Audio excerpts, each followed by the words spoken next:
Hi, I'm Dani. I'm the Naples Camp Bow Wow Behavior Buddies dog trainer, and you're watching Dani's Dog Tips.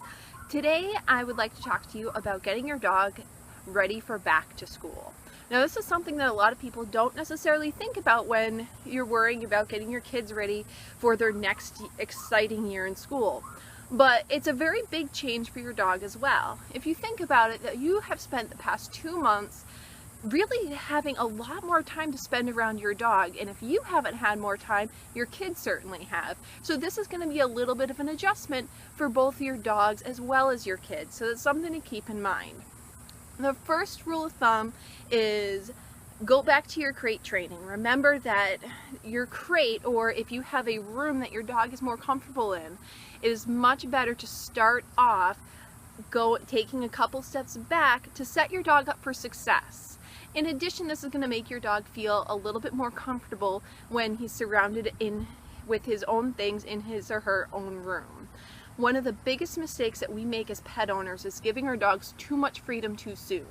So especially if your dog is new to your household, maybe you brought your dog into your house as right as the summertime hit so that you would have a lot of time to spend with your dog.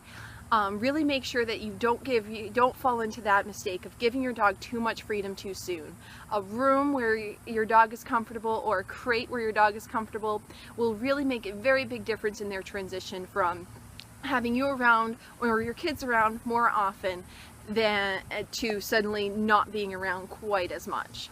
Another thing to help prepare your dog is really make sure that you are keeping up with the same routine that you have been doing all summer. That means if your dog has been going for a walk every single morning, don't fall into the reasoning of, oh, well, I have so much to do this morning, I have to get my kids ready for school. Get up a little bit earlier and take your dog for a walk. It's really going to make such a big difference when it comes to their transition and saving your house from being chewed up into pieces. In addition, you may want to consider taking your dog for a longer walk, so they're just a little bit more tired for the day.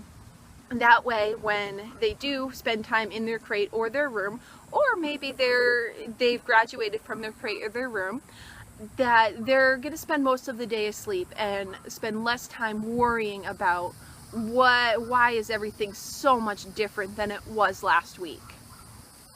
Finally, you want to make sure that you're spending some special one-on-one time with your dog, maybe going out after school and playing a game of fetch with them, taking them to the dog park.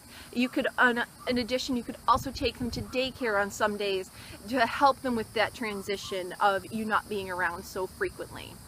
That concludes all I've got for today for Dani's Dog Tips. Make sure to tune in next month for September's edition of Dani's Dog Tips.